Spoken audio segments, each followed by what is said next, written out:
Night T shirt ಹಾಕ್ಬೇಕಂತ ಹೇಳಿ ಇದ್ದೇನೆ. ಪ್ರವಾಸದಲ್ಲಿ ಸ್ವಲ್ಪ ಆರಾಮ ಸಿಗ್ತದೆ.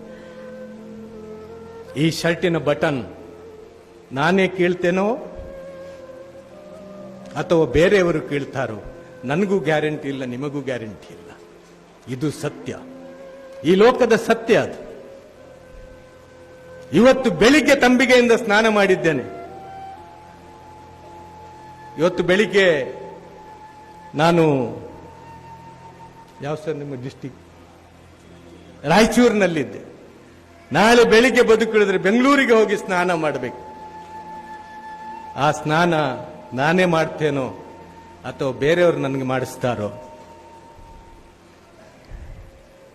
ನಾಳೆಯ ಸ್ನಾನದ ಗ್ಯಾರಂಟಿ ನನಗೂ ಇಲ್ಲ, ನಿಮಗೂ ಇಲ್ಲ. ನಶ್ವರವಾದಂತಹ ಜೀವನ, ಏನೂ ಪಡೆದುಕೊಂಡು ಬರಲಿಲ್ಲ, ಏನೂ ಪಡೆದುಕೊಂಡು ಹೋಗ್ಲಿಕ್ಕೂ ಇಲ್ಲ. ಅವನ ಬಳಿ ಸತ್ಕರ್ಮ ಮಾತ್ರ ನಮ್ಮ ಯೋಗ್ಯತೆಯನ್ನು ಅಳೆಯುತ್ತದೆ. ಸಿಕ್ಕಿದಂತಹ ಒಂದು ಜೀವನ ಸತ್ಕರ್ಮ ಮಾಡಿಕೊಂಡು ಬೇರೆಯವರಿಗೆ ಒಳ್ಳೆಯದನ್ನು ಬಯಸಿಕೊಂಡು ಸಾಧ್ಯವಾದರೆ ಉಪಕಾರವನ್ನು ಮಾಡಿಕೊಂಡು, ಸಾಧ್ಯವಾಗದೇ ಇದ್ರೆ ಯಾರಿಗೂ ಕೂಡ ಉಪದ್ರ ಮಾಡದೆ ಕಣ್ಣೀರನ್ನು ಒರೆಸುವಂತಹ ಕೆಲಸ ಮಾಡಿ, ಮುಖದಲ್ಲಿ ನಗು ತರುವಂತಹ ಕೆಲಸ ಮಾಡಿ ಈ ಜಗತ್ತಿನಿಂದ ತೆರಳಿದ್ರೆ, ಬರುವಾಗ ಈ ಜಗತ್ತಿಗೆ ಅಳತಾ ಬಂದಿದ್ದೆ, ನನ್ನ ಕುಟುಂಬ ನಗ್ತಾ ಇತ್ತು, ನಾನು ಹೋಗುವಾಗ ನನ್ನ ಕುಟುಂಬ ನಿಮ್ಮ ಕುಟುಂಬ ಅಳುತ್ತದೆ,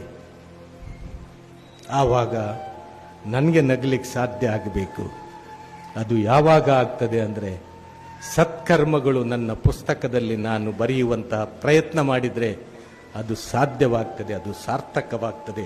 ಅಂತಹ ಸಾರ್ಥಕ ಜೀವನಕ್ಕೆ ಇಂತಹ ಧರ್ಮಗ್ರಂಥಗಳು, ಧರ್ಮಗಳು ಮತ್ತು ಈ ಸಂದೇಶಗಳು ನಮಗೆ ಸಹಕಾರಿಯಾಗಲಿ, ನಮಗೆ ಮೈಲಿಗಲ್ಲಾಗಲಿ ಅಂತೇಳಿ ಆಶಿಸುತ್ತಾ, ನಮಗೆಲ್ಲರಿಗೂ ಕೂಡ ಸತ್ಕಾರ್ಯವನ್ನು ಮಾಡಲಿಕ್ಕೆ, ಎಲ್ಲರೊಂದಿಗೂ ಕೂಡ ಬೆರೆತು ಸಹೋದರರಂತೆ ಬಾಳಲಿಕ್ಕೆ, ಒಬ್ಬ ದೇವನ ದಾಸನಂತೆ, ಒಂದು ತಂದೆ ತಾಯಿಗಳ ಮಕ್ಕಳಂತೆ, ಒಂದು ದೇಶದ ವಾಸಿಗಳಂತೆ ಭಾರತೀಯನಾಗಿ ಬಾಳಲಿಕ್ಕೆ ನಮಗೆಲ್ಲರಿಗೂ ಕೂಡ ಸಾಧ್ಯ ಆಗಲಿ ಅಂಥೇಳಿ ಆ ಜಗತ್ನಾಯಕನಲ್ಲಿ ಪ್ರಾರ್ಥಿಸುತ್ತಾ ಮಾತುಗಳನ್ನು ಮುಗಿಸ್ತಾ ಇದ್ದೇನೆ. ಸರ್ವ ಸ್ತುತಿಗಳು, ಸರ್ವ ಸ್ತೋತ್ರಗಳು ಸರ್ವ ಲೋಕಗಳ ಒಡೆಯನಿಗೆ ಮೀಸಲು. ಅಸ್ಸಲಾಮು ಅಲೈಕುಂ.